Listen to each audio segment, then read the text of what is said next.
AP24 news से मैं शीता श्रीवास्तव। देश भर में किसानों का आंदोलन आज से शुरू हो गया है। किसान यूनियन उपाध्यक्ष राजेश चौहान के नेतृत्व में लखनऊ कमिश्नरेट का घेराव करेंगे। उड़ीसा के पूर्व मंत्री SK मतलूब अली का कल रात निधन हो गया। उनकी तबीयत खराब चल रही थी। उनके परिवार में उनका बेटा और उनकी पत्नी हैं। वे 78 साल के थे। वे उड़ीसा के 4 बार विधायक रह चुके थे और कांग्रेस के बड़े नेता भी थे। IPL में किंग्स 11 पंजाब ने रॉयल चैलेंजर्स बैंगलोर को 97 रनों से हराकर IPL में अपनी पहली जीत को दर्ज कर लिया है। KL राहुल ने कई अन्य रिकॉर्ड भी बनाए। पूर्वी और पश्चिमी नेपाल में गुरुवार के दिन भारी बारिश के कारण हुए भूस्खलन की अलग अलग घटनाओं में लगभग 12 व्यक्तियों की मृत्यु हो चुकी है। 9 अन्य लापता हैं। मौसम विभाग अधिकारियों ने बताया है कि शनिवार तक भारी बारिश होने की संभावना है। जेल DG आनंद कुमार ने बताया कि एक हफ्ते में जेल कैदियों का 50% कोविड-19 टेस्ट सफलतापूर्वक कराया जा चुका है। कोविड-19 की समीक्षा करते हुए DG जेल ने सभी जिला अधिकारियों को निर्देश दिए थे कि सभी कैदियों का कोविड-19 टेस्ट जल्द से जल्द कराया जाए। गोरखपुर जिले के BRD मेडिकल कॉलेज में भर्ती कोरोना मरीजों की अब स्क्रीनिंग होगी। कोरोना वार्ड का नगर विधायक डॉक्टर RMD अग्रवाल ने बृहस्पतिवार को निरीक्षण किया। कोरोना वायरस के बढ़ते हुए संक्रमण को देखते हुए यूपी हाई कोर्ट ने नागरिकों को घर से बाहर मास्क पहनना अनिवार्य कर दिया है। कोर्ट ने कहा कि इस नियम का उल्लंघन करने वाले लोगों पर कठोर कार्रवाई की जाएगी। देहरादून में कोरोना वायरस दिन पर दिन बढ़ता ही जा रहा है। यही वजह है कि देहरादून व मसूरी में व्यवसाय ठप पड़ा है। पर्यटकों को खुली छूट मिलने के बाद भी पर्यटक नहीं आ रहे हैं। हिमाचल हाईकोर्ट की ओर से 2630 SMC शिक्षकों की नियुक्तियां रद्द किए जाने के फैसले को चुनौती देने वाली याचिका पर 8 अक्टूबर को सुनवाई होगी। किया मोटर्स ने हाल ही में अपनी कार किया सोनेट को भारत में लॉन्च किया है। किया सोनेट के अंदर एक ऐसा फीचर दिया गया है जो वायरस और बैक्टीरिया को पूरी तरह से खत्म करता है। कोरोना काल में ये फीचर बेहद ही मददगार साबित होगा। थाईलैंड की सरकार ने सोशल मीडिया से आपत्तिजनक सामग्री नहीं हटाए जाने पर फेसबुक और ट्विटर पर साइबर क्राइम पुलिस थाने में शिकायत दर्ज कराई है। सरकार का कहना है कि या तो वो हमसे बात करें या फिर मुकदमे का सामना करें। उत्तराखंड पुलिस के ध्यान न देने से यूपी के संपर्क मार्गों से सटे उत्तराखंड के आधा दर्जन से अधिक गांवों में दबंगों की मनमानी चल रही है। पुलिस की बजाय दबंग बैरियर लगाकर अवैध तरीके से लोगों से पास बनवाने के नाम पर 50 से 100 रुपए प्रति पास तक वसूल रहे हैं।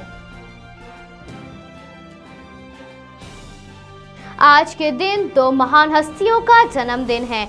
भाजपा के जनसंघ के संस्थापक दीनदयाल उपाध्याय और दूसरे 28 साल पहले महान रॉकेट वैज्ञानिक सतीश धवन। रॉयल चैलेंजर्स बैंगलोर के कप्तान विराट कोहली पर स्लो ओवर रेट के लिए 12 लाख का जुर्माना लगाया गया है। बंगाल के राज्यपाल जगदीप धनखड़ ने कोलकाता पुलिस के सहायक उप निरीक्षक तुषार कांति कोलेही के निधन पर गहरा दुख व्यक्त किया। कोलेही का गुरुवार सुबह कोविड-19 संक्रमण की वजह से निधन हो गया। कोरोना से कोलकाता पुलिस के ये दूसरे ASI की मौत है। देश में 24 घंटों में कोरोना संक्रमण के 82,214 नए मामले सामने आए हैं और 77,488 लोग ठीक हुए हैं। 6 दिन के बाद संख्या रिकवर मरीजों से बढ़ी है। इसके साथ अब तक 58,12,398 मरीज मिल चुके हैं। गुरुवार को 1,097 लोगों की मृत्यु हुई है, जिससे मरने वालों की तादाद 92,270 हुई है।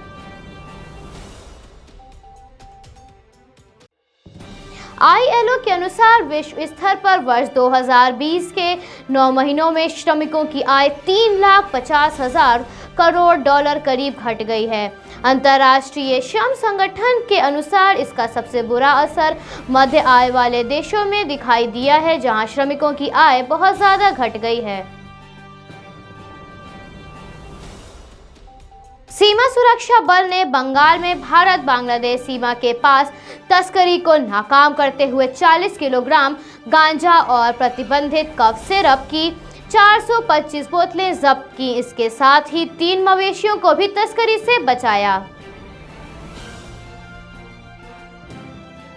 नियंत्रक और महालेखा परीक्षक कैग ने कहा कि इंडियन म्यूजिक कोलकाता में वर्ष 2017-18 के बीच हुए आधुनिकीकरण के नाम के दौरान कई बेशकीमती कलाकृतियों को नुकसान पहुंचा है।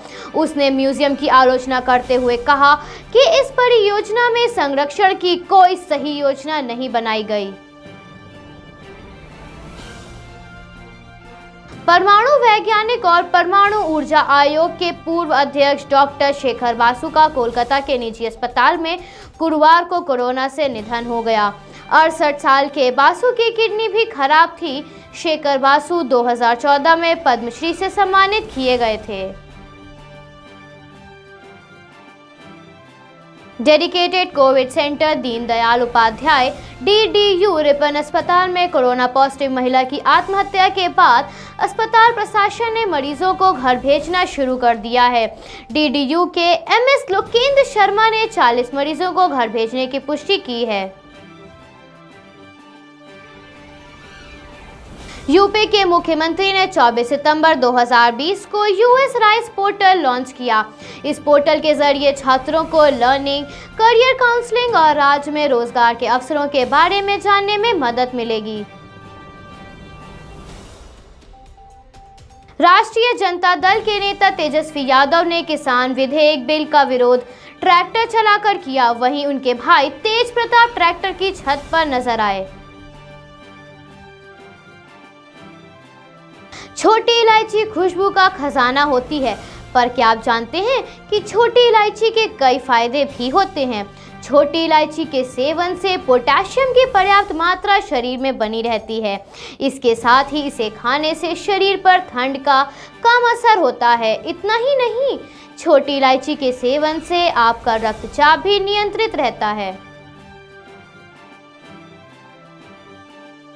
Realme की Narzo सीरीज के premium phone Realme Narzo 20 Pro आज यानी 25 सितंबर को पहली बार सेल के लिए उपलब्ध कराया जाएगा। उपभोक्ता इसे फ्लिपकार्ट ऑनलाइन स्टोर और Realme की आधारित वेबसाइट से खरीद सकते हैं। इस फोन की शुरुआती कीमत 14,999 रुपये है। Bureau report AP24 news Lucknow.